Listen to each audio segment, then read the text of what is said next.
witchlings, welcome back to my channel. It's me, your local chaotic witch aunt.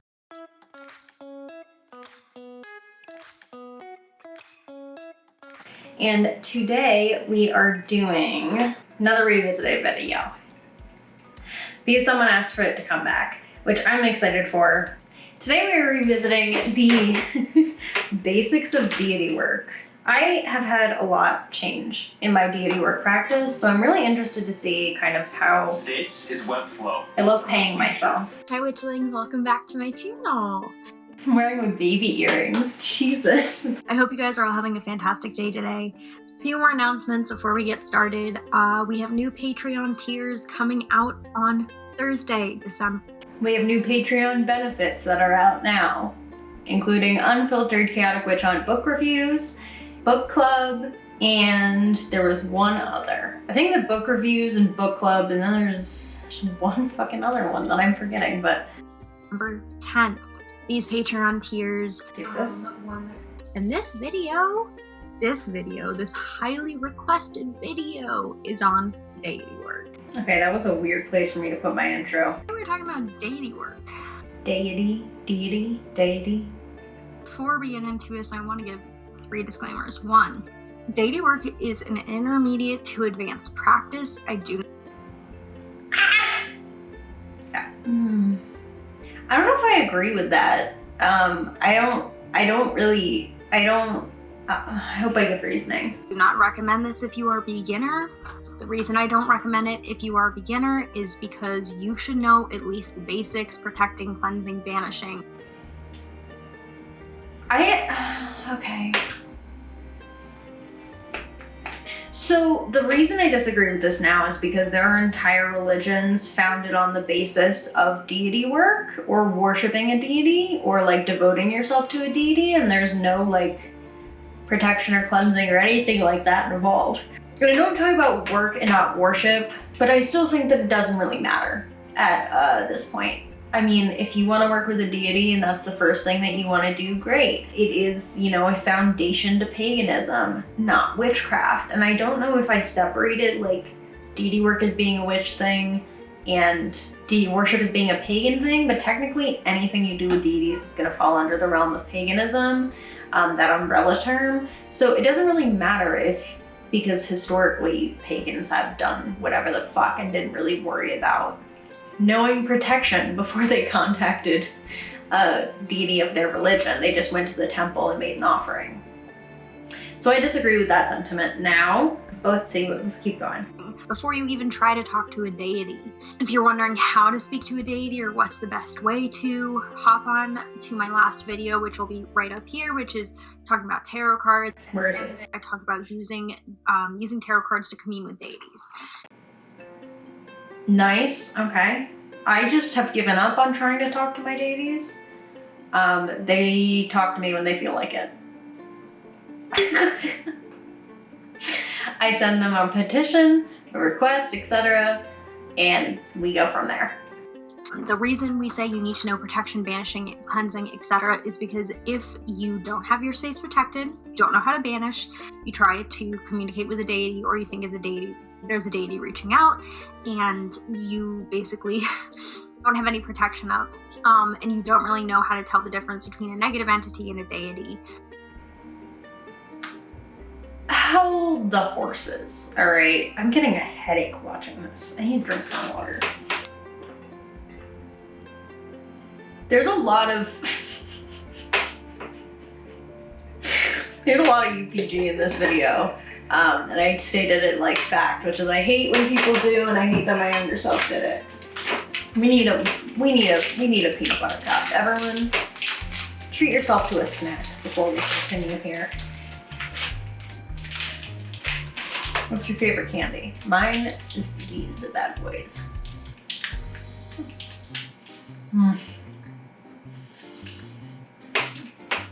Oh, nothing beats a Reese's peanut butter cup. All right. Okay. There's a lot to break down here. A lot of this is hinged on my belief of the divine and what I do to interact with them. I think like 2 years ago now, if not more. So a few things. One, oh God, I don't even know where to start with this one.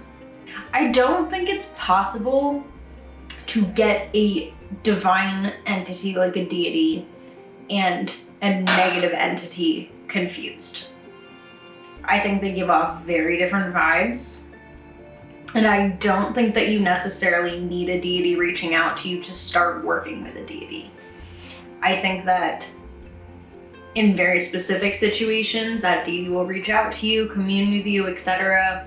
But oftentimes when we see signs for deities reaching out to us, we are really just subconsciously being pulled to a specific deity by our own thing or our own reasons. I'm not saying that I think it's impossible for deities to reach out. I'm saying that I think it's more plausible that you are interested in that deity for your own personal reasons, and then you kind of begin looking at them and you're like seeing things and those signs correlate with that deity, which I don't think a deity needs to reach out once again to worship or work with them. And I don't think you need a bunch of fucking protection to work with a deity. I think that divine energies and working with divine energies is very different from working with spirit work or spirits, like cemetery ghosts, house spirits, land spirits. And when you're working with spirits, there is a level of protection that could be beneficial because spirits are very different than divine energies. But anyways. It may not be a deity. It may be something presenting as a deity, which are some... I think that it's pretty difficult to have something present as a deity effectively. I think that you could think that one particular deity is reaching out, but it's actually a deity from a different religion who is lesser known. I think that you could have a deity reaching out and you think it's one deity, but it's a different epithet or from a different religion or pantheon. Do I think that a spirit is going to waltz in here and pretend to be a god? No. I don't think that, this is me personally, this is my UPG now, I don't think that a negative entity can be that convincing. I don't. At all. But anyways. Sometimes called parasitic entities. I love how I just made up my own words and then said it like everyone knew what I was talking about. A whole class with only the Bruja. That's all I'm going to get into it for that, just because I've said this on my TikTok so many times. I have now deleted those fucking TikToks because I disagree with them. And so many other creators have said it as well. Personal gnosis, which is my experience, or shared personal gnosis, experience that I share with others, and then research-based texts or kind of books to help you along your way, is really the bare bone basics of deity work. I do not recommend you watch this video and launch yourself into it. This is really just kind of... I don't fucking care anymore. Listen. If you want to watch this video and just do it, I think that you should do more cultural context and more research on offerings, etc. I think you should do more than just watch a YouTube video.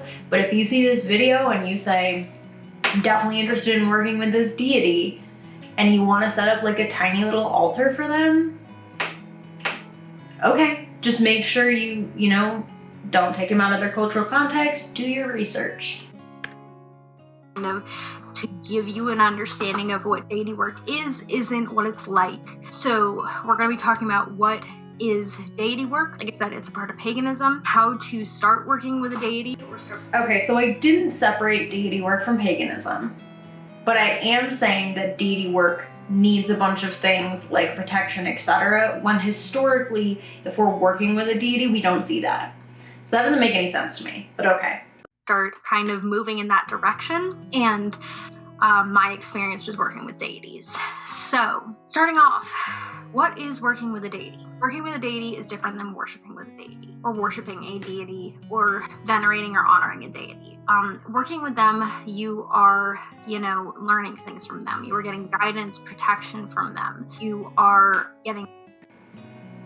You can get those things from worshiping too. I don't think it's as common.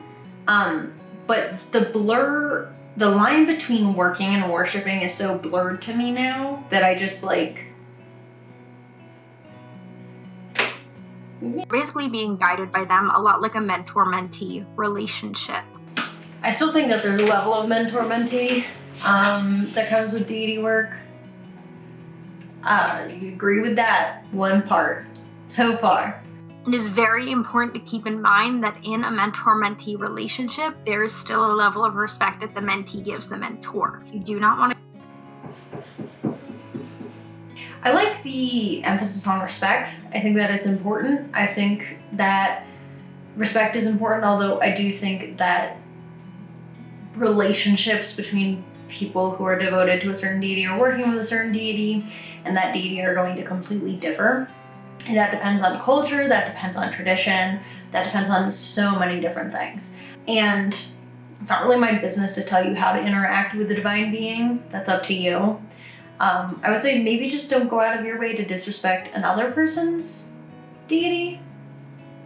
That's just me, but up to you.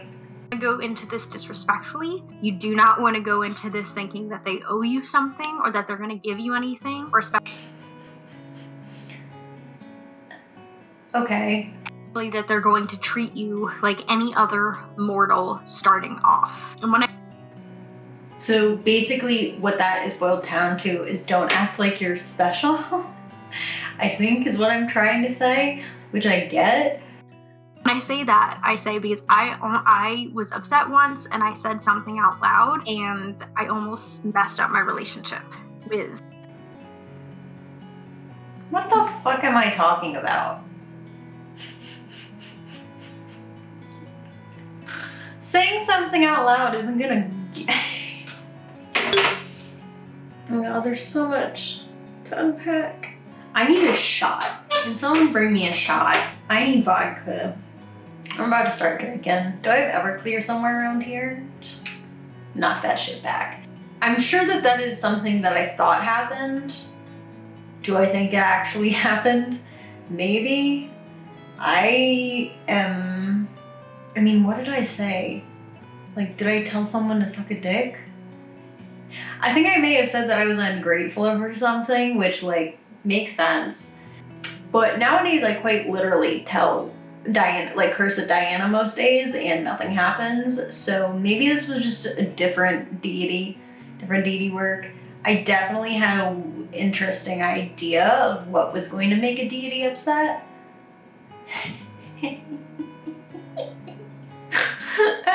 Comment down below what you think I said, because I'm thinking it's damn, wish my life wasn't this hard. And someone the deity was oh, I see, I make your life hard. But that's so fun. I want to hear people's best ideas of what I said that was so bad, because I can't think of anything. I'm gonna skip this. I say it's a lot of work to work with 3 pantheons. It is. This bitch had so much energy. She said, and I'm using she because my pronouns were she, her back then. She said, it's a lot of work to work with 3 pantheons. Yeah, no shit. That is not sustainable. At least it wasn't sustainable for me. We right now are within the Roman and Greek, mostly Roman. I worship one Greek god, but mostly Roman. Because almost every single thing that I do every single day is devoted to one of my deities. That is a life that I respect, but I would not want to live it now. I have different activities that I do for each of them. And that is important to keep in mind because deity work has become a little bit of a trend. And working with deities and being look at all these deities I work with, look at this path, when it's not that easy. Once you get more into it, get more advanced, develop a relationship, you are doing things every day. Okay, I'm gonna tell you what the vibe of this video feels like. I know what I was attempting to do, but the vibe of this video feels like I work with 3 pantheons, therefore I know more about this than you. That's the vibe, all right? That's the vibe. That's the vibe. These gods. And not everyone has the capability to do that right off the bat, and that's okay. But don't go in and work with 3 different pantheons or 3 different gods if you don't have time to put that effort in. I still agree with, I think it is a lot of effort to a certain degree of worshiping or working with deities because it is a path, but I also, like I said, I think it's a lot different for every single person. Like at this point, Diana and I, my devotion to Diana is like very, how do I say this? Very loosey-goosey. It's very loosey-goosey. I've just accepted that she's here to stay, and she's accepted that she's here to stay, and I do stuff for her, but also, no. One of my other deities that I work with doesn't even have a fucking altar yet. So...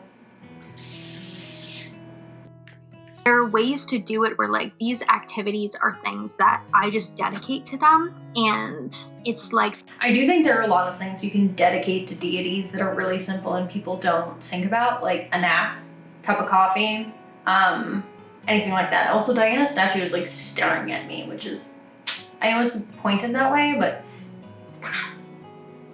stop. Something that maybe won't take me a lot of time, but it's still something that I give to them.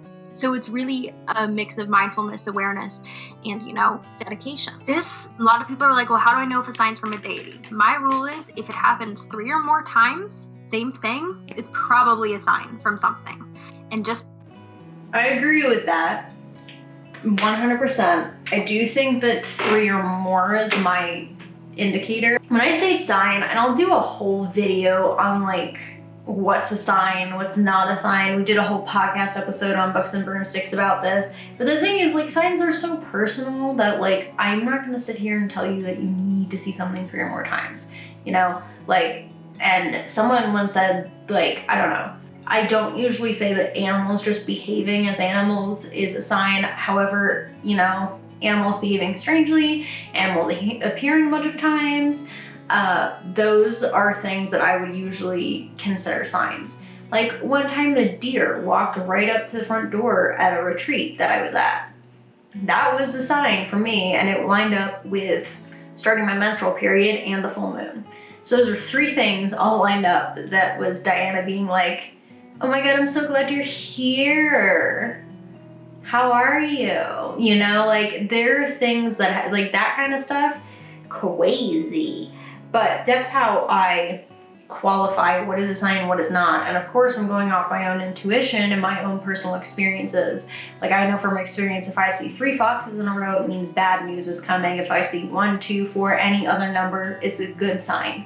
Stuff like that. That took time, and most of my signs now aren't usually from deities. They're from my familiar spirit. They're from ancestors, not usually from the divine, but that's just me.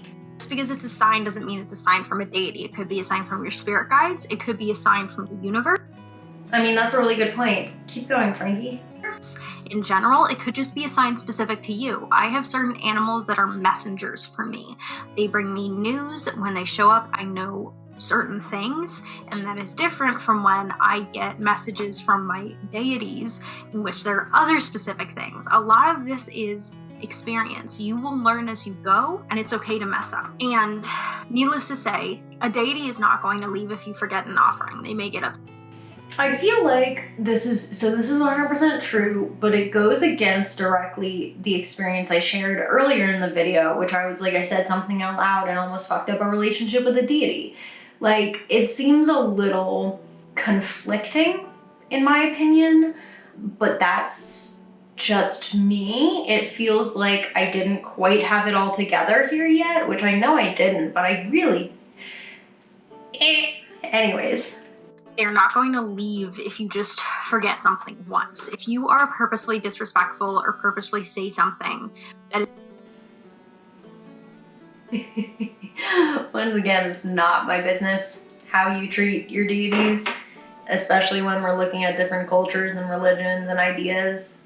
whatever, do your thing based on your own tradition. But considering that I am a folk practitioner and I've straight up yelled at Diana before to get her to do something for me, could people see me yelling at Diana is disrespectful? Yeah, but in the Gospel of the Radio, which is a highly debated folkloric text, they do, I believe, curse Diana to make it rain. And then Diana's like, hell yeah, rain. So I took that to heart. So, I mean, like, within my tradition and within my understanding of my goddess and my framework, yelling at gods is not out of the ordinary, nor is trying to, like, curse them to do something. So it is disrespectful or considered disrespectful to them, they may get a little. Why are we trying to decide what the gods find disrespectful? I think that let's just, like, be clear. Depending on your tradition, your culture, and religion, like I said, disrespect looks differently. How people interact with Celtic deities or Irish deities or Greek or Roman or even Norse deities is going to look completely different from each other. And even then, when we get into religions like voodoo, indigenous religions, etc., different. So not my decision, not my choice to tell you what a god is going to find disrespectful or not. That's up to you. It's your personal shit. That's not my business. Okay? Okay. Like I said before, I wouldn't go out of the way and disrespect another person's religion or god. I don't think that it's, I don't think it's appropriate. The exception to that in my case is usually the church, the Christian or Catholic church, because I think as a power structure, it's done a lot of harm. But then again, when I am critiquing the church and the religion, I'm usually critiquing the church and the religion that was founded by men, not like the Christians themselves, unless they are purposefully causing harm to a lot of people. I think there's a difference between fighting back against oppressive power structures and hitting down at a minority religion, especially when that religion is already, facing anti-Semitism, racism, etc. So I don't hitting down is the bare minimum of, like, don't go after someone's religion that you don't understand, and don't go after someone's God that you don't understand. That goes past our conversation of paganism into more of a conversation on, like, be kind to people. I'm 7 minutes in. This is fucking painful. This is painful. I'm gonna see if I can skip a little. They're corresponded with any deity. The best way to use this, the internet. Best method. Literally just look up deities associated with blank. You will get an answer right away. That's not true. Sometimes sometimes you don't get anything. And sometimes you look it up and then it's a deity that you probably, or a being that you probably shouldn't be working with without cultural context. I hope that I emphasize cultural context in here because it doesn't seem like I'm doing that so far. And third, start researching them. Start researching what they like, what they are gods of. Start reading their myths. So basically, what this boils down to is, like, all of that is researching a god and their cultural context as you start working with them, which I feel like is everyone should do that. Start reading their cultural texts and the kind of magic and the kind of paganism they are a part of. For Freya, I studied Norse paganism. I'm going to learn runes for her. All these things that are tied with her. Never ended up learning the runes because she dipped before I could. Different types of magic, asatru, all these things important to working with the deity. You have to understand their cultural context. And while you're doing that, set up a space for them. Set up an altar for them. For me, this is a candle with their color. Usually I let them choose their color. I no longer use candles. Like I said, one of my deities straight up doesn't have an altar right now, and Diana's altar is a statue of her, goat horn, and a goat jaw. That's it. That's my honoring. And she's got, like, I guess a plant. The plant is, like, technically hers, but... Or I choose a color corresponded to them and offerings. Freya loves honey. I have a lot of spells that I've done with her in her honor, self-love spells. I'm very much focusing on the material offerings, which not everyone has access to. So in light of that, I'm gonna say you don't need a lot of material offerings. There are a lot of things you can do in devotion to a god that aren't material, that are just actions, like going on a hike for a god, taking a nap for a god, taking care of yourself, reading a book. My last book that I wrote was a devotional activity to my deities. I do plan to write more books in the future, and those will be different devotional texts or different projects that I devote to a particular entity. You don't need to get a bunch of honey and crystals, etc. In fact, when I did that, I ended up, giving away most of my crystals and honey, etc., because I ended up not using them. And so along with those, she has like bottles of rabbit nails. She's associated with rabbits, cat whisker, crystals she enjoys. This is so elaborate. Like I said, very much focused on material. Diana's altar is bare bones basic. That's all she gets. Beehives, all these things that remind me of her that either I found and I'm like, Freya would love this, or are very much tied and corresponded with her. In the same vein, I recommend not running in with multiple deities at once. Once again, do what you want. If you're a polytheist, then that makes perfect sense. There are Hellenic polytheists who practice Hellenismos that worship all the gods at once. Do what you want depending on your culture, tradition, and religion. It's gonna make sense for you. I'm skipping this again. Here we go. The Celtic cultural origins of him, reading about him, reading his God. I feel like this just isn't useful for anyone. I hope it did help someone, but to me now, it just feels like a bunch of UPG with not a lot of resources. Because if you go into that cultural context and you realize that the Celts hated the Romans. Oh, so this is the take. This is like putting pantheons together that don't get along. So I think that depends. And so here's the thing, is a lot of the things that I was learning about and did back in the day, I don't do anymore. Like, I don't work with multiple pantheons outside of like what my ancestors would have worshipped. So like the gods that I work with now are both, 2 of them are Roman, 1's Greek, that I worship. I don't work with any Greek gods. I work with 2 Roman deities. And the rest are saints, ancestors, etc., land spirits. So I very much moved away from deity work as being center in my practice. And because of that, I almost don't have opinions on a lot of the stuff that I was talking about in here. Like, would I mix the Romans and the Celts, etc., like pantheons? Not necessarily, but if you find a way to make that work, I'm not gonna sit here and like tell you no. I think I've just genuinely, in the last 2 years, started minding my business more and hitting the point where I'm like, I don't know everything. I'm never gonna know everything. And so if you're doing something a way that maybe I don't understand or I'm uncomfortable with, whatever. Like, if it's working for you, fantastic. Even if it didn't work for me, I'm not gonna tell you not to try it. Like, what's the worst that can happen when you fuck around and find out?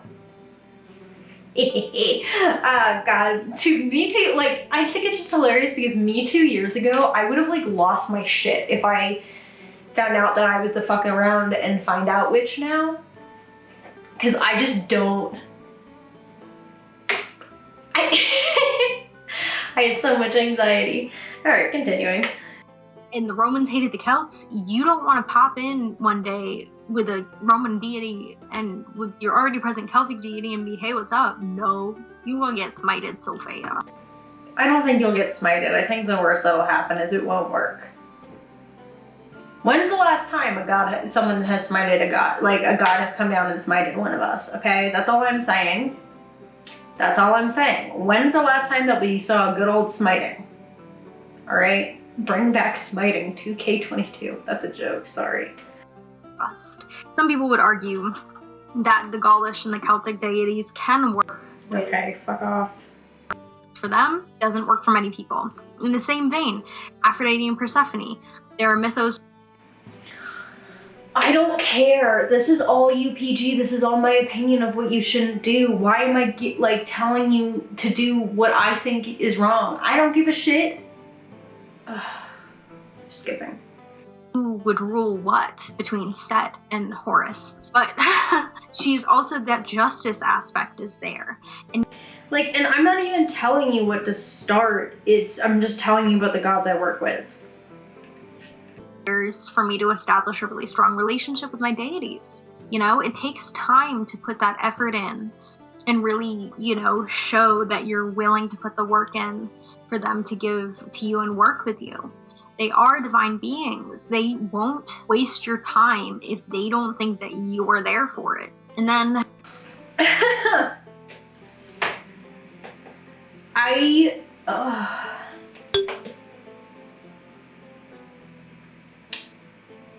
don't even have any thoughts on that one. I just don't even think about that anymore. A little bit of my experience. So I already mentioned. Did I mention anywhere what you should be doing? All right. Well, this is my experience. Greek gods. There are statues, I believe, of Anubis in Greece. Oh, I'm talking about synchronization. Empath and witchcraft. A lot of people, will harp on eclecticism. And I still think that eclecticism, it can work, but I think there's a way to do it ethically. And that is, of course, being really, really mindful of that cultural context for different deities, being mindful of the different religions, especially ancient ones or live ones. And if you're looking at deities out of a live religion or a religion that is currently facing oppression, I think you should really consider what kind of work you need to do to move into there and be ready to do that. Because I'm not going to tell you if you are interested in being initiated into a religion, I'm not going to tell you no, but I also think you should go through the proper routes and not just start taking things. Synchronization is 100% a thing that is still around. I still stand by my opinion on synchronization. I consider Diana and St. Mary two sides of the same coin. That's my own personal UPG. I think that St. Mary and a lot of goddesses are very similar, and a lot of worship for those goddesses was transferred into worship of the Blessed Virgin Mary, especially with different saints. Diana's very particular kind of saint is Our Lady of the Woods, which was found very, very close to her original worship site in Italy, and that's where the saint was found. And there are Our Lady of the Woods, parishes around. They're usually up in mountains, very much Diana feel. But there are lots of other ones that have very strong associations, especially in Italy. There was a worship site of, I think, Aphrodite and Persephone that then was later turned into the shrine of the Madonna of the mountain, that kind of stuff. Lots of different epithets. There are whole epithets and whole books written about the Black Madonna and who she represents and what kind of goddess she may be, and so much more. But synchronization is still a thing. That doesn't mean that you can ignore the framework from which a deity or an entity comes out of. For example, if I'm working with a saint that I feel has been pretty heavily syncretized with a deity, I'm still gonna work with the saint through a Catholic framework. And then if I wanna work with the deity, I'll work with it through a pagan framework. There's still a level of they're still two separate entities, even if they were meshed together. There's a path of eclectic paganism. Be aware of that. Be aware that there will be people who tell you can't do it. I've had do whatever you want. I don't give a shit. I think at the end of the day, this is what I care about. If you're going to choose a path of working with a lot of deities from different pantheons, you need to be aware of close practices. You need to be mindful that even if a practice is open, it doesn't mean you can divorce a deity from its cultural context. You need to be mindful that this is a lot of research and a lot of work for you, and maybe it just won't work. You need to be mindful as well that that cultural context and being an eclectic pagan or pulling from a lot of different pagan paths, it's a lot of work, and I think there's a level to it that's you have to do it ethically. There are ways to ethically do that. Part of creating your own path in this world. You will definitely have people tell you can't do it. You will. It's getting dark in my room, so I gotta wrap this up. Okay, that's enough of that. That was painful.